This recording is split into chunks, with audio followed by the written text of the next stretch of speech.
Pour obtenir le monde divin, écrit frère François de Thésée, nous nous sentons appelés à monter et à tout obtenir par un travail sur nous-mêmes.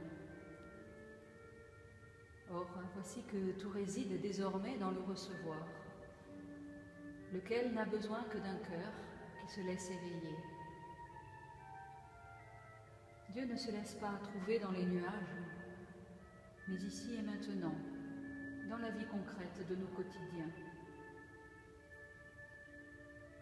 Oui, celui que je connais est celui qui nous rejoint là où très peu de monde s'aventure avec nous.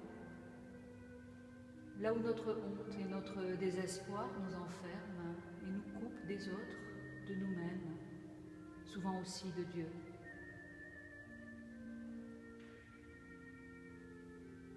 Il y a de nombreuses années, lors d'une retraite, un texte de Balthazar m'avait été donné afin d'aider la méditation de mes propres tourments et refus. C'était la première fois que j'entrais en contact avec le Dieu des abîmes. Ce texte, il est pour moi comme la trace vivante de l'expérience faite de cette rencontre avec celui qui est allé jusque dans les bas-fonds de mes prisons intérieures.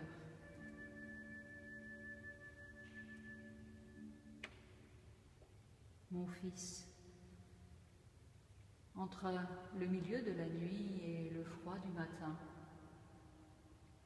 au moment où ils me traînèrent pour la deuxième fois devant le juge, j'ai séjourné dans ta prison, seul, battu de verges, objet d'opprobre, j'étais enchaîné à un poteau et je pensais à toi, au jour qui allait poindre. Ta prison, je l'ai goûtée. Rien de son odeur de pourriture amère et fade ne m'a été épargné. Toutes les prisons de tous les êtres qui se débattent désespérément contre la liberté de Dieu, je les ai traversées jusqu'à la cellule la plus secrète.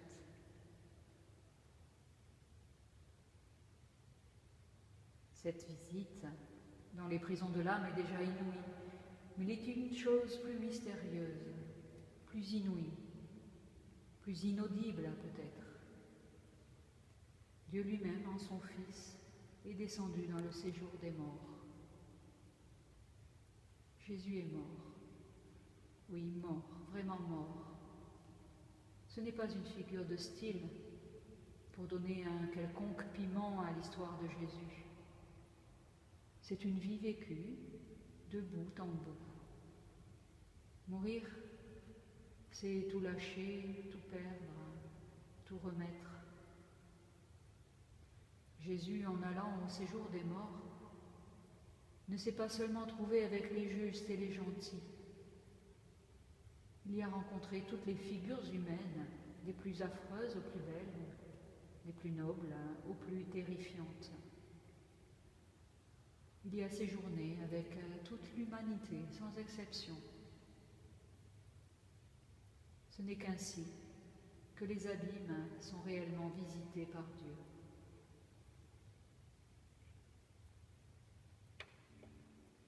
Une folie de croire cela? Assurément. D'ailleurs, tout l'Évangile est folie. Enfin, que Dieu fait homme soit venu vivre parmi nous pour finir sur une croix est sans doute une histoire inouïe. Ils ont d'ailleurs été bien peu à le croire jusqu'au dernier moment. Mais nous le pressentons. Cette folie-là ne serait pas très utile s'il y en avait une autre qui lui donne toute son envergure.